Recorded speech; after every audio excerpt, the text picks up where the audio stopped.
ભગવાન જગન્નાથજીની ભવ્ય રથયાત્રાને લઈને સમગ્ર શહેરમાં ઉત્સાહનો માહોલ છે। અમદાવાદ પોલીસ દ્વારા કાયદો અને વ્યવસ્થા જાળવી રાખવા માટે એક મહત્વપૂર્ણ જાહેર અપીલ કરવામાં આવી છે। પોલીસ તંત્ર દ્વારા નાગરિકોને રથયાત્રા દરમિયાન કોઈ પણ પ્રકારની અફવાઓથી દૂર રહેવા, શહેરમાં શાંતિ, કોમી એકતાનું વાતાવરણ જાળવી રાખવા ખાસ વિનંતી કરી છે। આજકાલ સોશિયલ મીડિયાના માધ્યમથી ખોટી માહિતી ખૂબ જ ઝડપથી ફેલાતી હોય છે। આ બાબતને ગંભીરતાથી લેતા અમદાવાદ પોલીસે સ્પષ્ટ ચેતવણી આપી છે। સોશિયલ મીડિયા પ્લેટફોર્મ જેવા કે વોટ્સએપ, ફેસબુક, ઇન્સ્ટાગ્રામ પર કોઈ પણ પ્રકારની અફવા કે ઉશ્કેરણીજનક પોસ્ટ કરનાર સામે કડક કાનૂની કાર્યવાહી કરવામાં આવશે।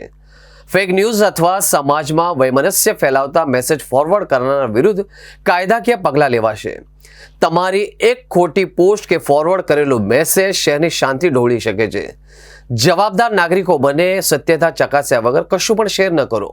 જો તમને સોશિયલ મીડિયા પર કોઈ શંકાસ્પદ ભય ફેલાવતી કે ઉશ્કેરણીજનક પોસ્ટ જોવા મળે અથવા રથયાત્રાના રૂટ પર કોઈ શંકાસ્પદ હલચલ જણાય તો તાત્કાલિક પોલીસનો સંપર્ક કરો। અમદાવાદ પોલીસે 24 કલાક નાગરિકોની સુરક્ષા માટે તૈનાત છે। રથયાત્રા એ ભક્તિ અને આનંદનો ઉત્સવ છે। તેને શાંતિપૂર્ણ અને સ્વાદપૂર્ણ વાતાવરણમાં ઉજવવા માટે પોલીસ તંત્રને સહકાર આપવા અપીલ પણ કરવામાં આવી છે। 149મી રથયાત્રા આવનાર છે।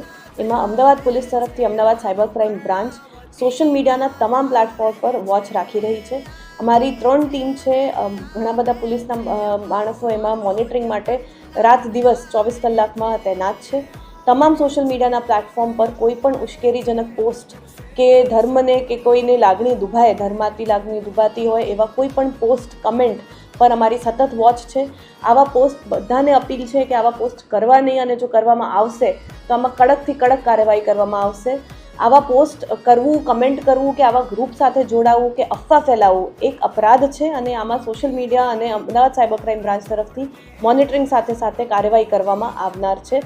આ રથયાત્રા ખૂબ શાંતિપૂર્વક નીકળે અને ઉલ્લાસથી અને લોકોની લાગણીથી સરસ રીતે પ્રસાર થાય એના માટે પબ્લિકનો સહયોગ ખૂબ જરૂરી છે। એને માટે પબ્લિકના પણ હું અપીલ કરું છું, એવા કોઈ પણ પોસ્ટ મળે કે ધ્યાનમાં આવતું હોય કે આવા ગ્રુપ ચાલતા હોય તો અમને જાણ કરો, તાકી એમાં આપણે કાર્યવાહી કરી શકીએ।